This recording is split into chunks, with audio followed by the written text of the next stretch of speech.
Salut à toutes et à tous, c'est Paul sur le Grand Méchant Loup et je suis très heureux de vous retrouver aujourd'hui pour faire l'avant-match de Loup-Toulon, match qui aura lieu à 16h35 à Gerland, donc demain samedi. Voilà, une très très bonne dynamique pour le Loup qui reste quasiment invaincu en 2026 en top 14. Une toute petite défaite d'un point sur la pelouse du Racing. Sinon, c'est assez énorme. On vient d'enchaîner 2 victoires. Donc là, pourquoi pas 3 parce qu'on est sur une dynamique inverse, côté toulonnais, l'adversaire du jour. Voilà, qui vient d'enchaîner 2 défaites, dont une à domicile. Mayol n'est plus une place invaincue. Donc ça fait vraiment plaisir de les jouer à ce moment-là. On a un club qui est en crise avec Pierre Mignoni, manager qu'on connaît très bien vu qu'il a entraîné 7 ans chez nous avant de partir du côté de Toulon pour la saison 2022-2023. Du coup, club en crise, en plus handicapé de certains internationaux, on va le voir. Mais du coup, Pierre Mignoni qui n'assistera pas au match. Donc c'est quand même un élément à relever. Ce sera Sergio Parisse, il me semble, qui sera en charge de ces hommes. Donc voilà, perturbant de ne pas voir Pierre Mignoni. Ça fait un peu chier pour lui, mais bon, c'est comme ça. On lui souhaite bon courage en tout cas. Mais déjà, Toulon a eu l'intelligence de ne pas l'écarter, je trouve. Parce que pour moi, c'est vraiment un homme qui correspond à la situation de Toulon. Mais ça, encore une fois, c'est pas mon club, donc c'est pas mon affaire. Et donc, j'ai pas pris le temps de regarder de matchs, de re-regarder en tout cas de matchs de Toulon, parce que j'ai vu des matchs de Toulon cette année. Mais c'est clair que sur les derniers matchs, il y avait un peu des difficultés dans tous les secteurs. Soi-disant, j'ai pas pris le temps de regarder, mais j'ai quand même regardé un peu les qualités qu'ils avaient. Comme je le disais, ils sont handicapés pendant la période internationale de Charles Olivon. Donc ça changera forcément quelque chose dans le paquet d'avant et dans le leadership en général. Mais aussi de Garbizi, leur métronome au poste de numéro 10. Voilà, donc ça sera une importance. Il y aura une importance aussi, mais qui est moindre parce qu'ils ont quand même Baptiste Serin. On reviendra dessus juste après. Autrement, du coup, je vais vous citer un peu les joueurs que j'ai remarqués. Donc, bien sûr, Dany Priso, qu'on connaît pour ses qualités à l'avant, ancien Rochelet. Sinclair aussi, donc 2 piliers énormes, une première ligne vraiment qualitative à laquelle on n'est pas forcément armé pour répondre. Donc, il faudra tout donner et espérer une contre-performance de cette première ligne qui fait peur, en tout cas sur le papier. Ensuite, on aura Ribans qui sera capitaine en numéro 5. Donc pareil, énorme, énorme physique. Ça aura son importance sur le paquet d'avant. Ensuite, Baptiste Serin, comme je disais, c'est le métronome, le maître à jouer. Il a fait 2 très bonnes entrées avec l'équipe de France. Mais vu qu'il n'a pas beaucoup joué, il n'a pas été dans les joueurs protégés. Mais ça, c'est totalement normal. Il n'a pas fait, il n'a pas beaucoup joué. Donc encore une fois, il n'y a rien de choquant à le voir ici. En parlant d'internationaux français, on a Gaël Dréan qui lui par contre a joué tout le match face à l'Italie, qui a été plutôt pas mal. On l'a vu dans le débrief, n'hésitez pas à aller le regarder si vous ne l'avez pas vu. Gaël Dréan qui est du coup titulaire et de qui il faudra vraiment se méfier défensivement, offensivement. Ça va être une des pièces maîtresses de Toulon. Sur l'autre aile, on aura Gabin Villière qu'on connaît pour ses qualités, donc attention aux ailes. On aura Jérémy Saint-Zel également au centre. Et on aura Marius Daumont qui sera titulaire à l'arrière, même si on a quand même Melvin Jaminet sur le banc. Donc voilà, attention, gros banc aussi côté toulonnais. Donc il faudra faire en sorte de contourner cette équipe avec nos moyens qui, on verra, sont pas optimales selon moi. Et aussi, petit clin d'œil à l'arbitrage, on a Pierre Brousset qui me semble avait été élu il y a 1 ou 2 ans meilleur arbitre du top 14. On aura Jérémy Rosier qui sera juge de touche. Jérémy Rosier qui avait arbitré le match aller qui s'était soldé par une défaite des Rouges et Noirs et qui n'avait pas été très très bon. On l'avait vu dans le débrief de la mi-saison.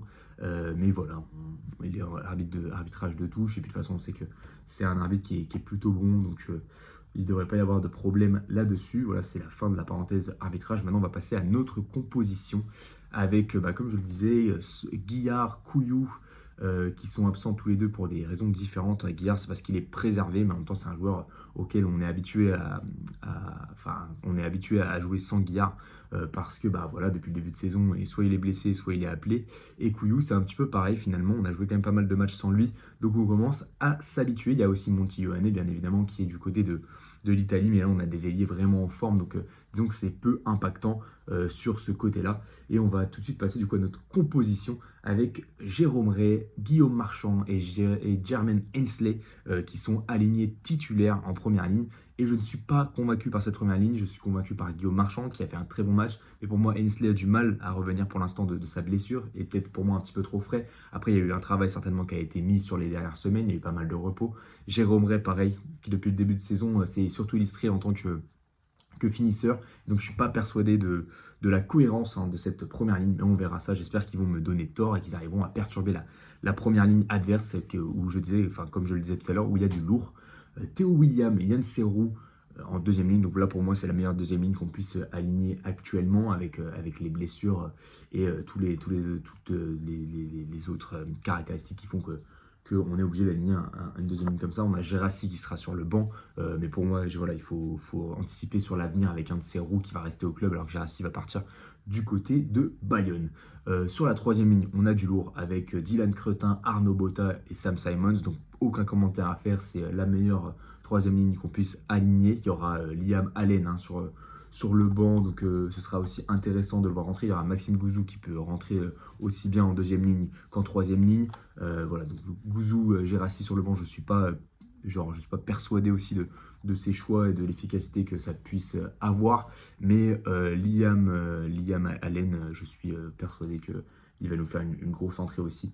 Donc un paquet d'avant très bon sur la deuxième ligne et la troisième ligne, mais sur la première ligne, j'ai quand même des doutes, en tout cas sur le 15 titulaire. Ensuite, en charnière, comme je le disais, on n'a pas Baptiste Couillou, on n'a pas notre métronome, donc ça par contre, ça va être quelque chose d'assez compliqué, et c'est vraiment une épine dans le pied.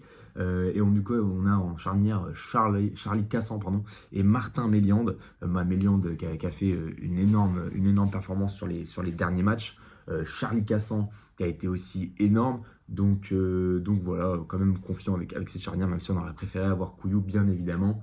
Aux ailes, on aura Vaille Nicolo, notre extraterrestre à nous, et Ethan Dumortier qui aussi fait une très bonne saison. Comme je le disais, là, on a les deux meilleurs ailiers qu'on puisse avoir.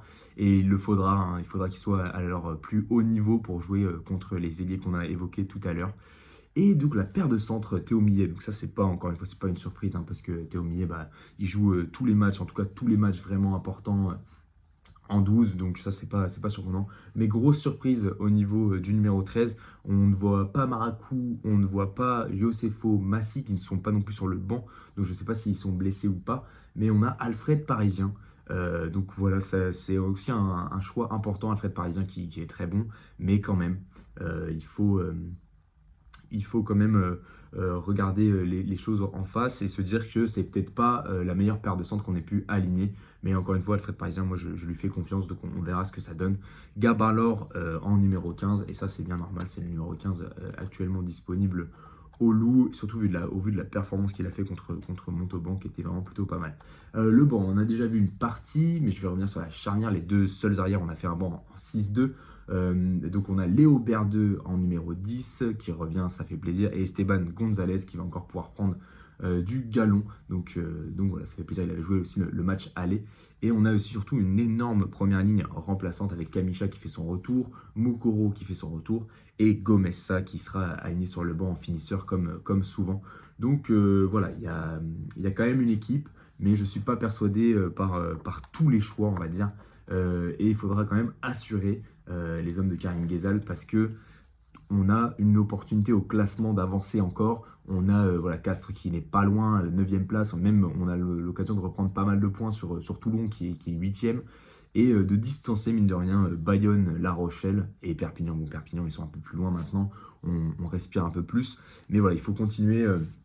Prendre tous les matchs à domicile et aller voir pour négocier potentiellement une victoire à Perpignan sur le prochain match. Enfin, ça, on verra ça après. Mais il y a de quoi faire et il y a un coup à faire au niveau du classement. Et du coup, voilà, comme je le disais au début, ça se passera au stade de Gerland à 16h35. On va pas oublier de rappeler aussi que les filles jouent à 13h, donc n'hésitez pas à venir au stade bien en avance afin de pouvoir observer nos filles qui vont jouer contre Grenoble. Et on fera un petit débrief aussi de ce match, bien évidemment. Donc voilà, je crois que c'est tout pour moi. Je vous souhaite un bon week-end et un bon match. Et à plus.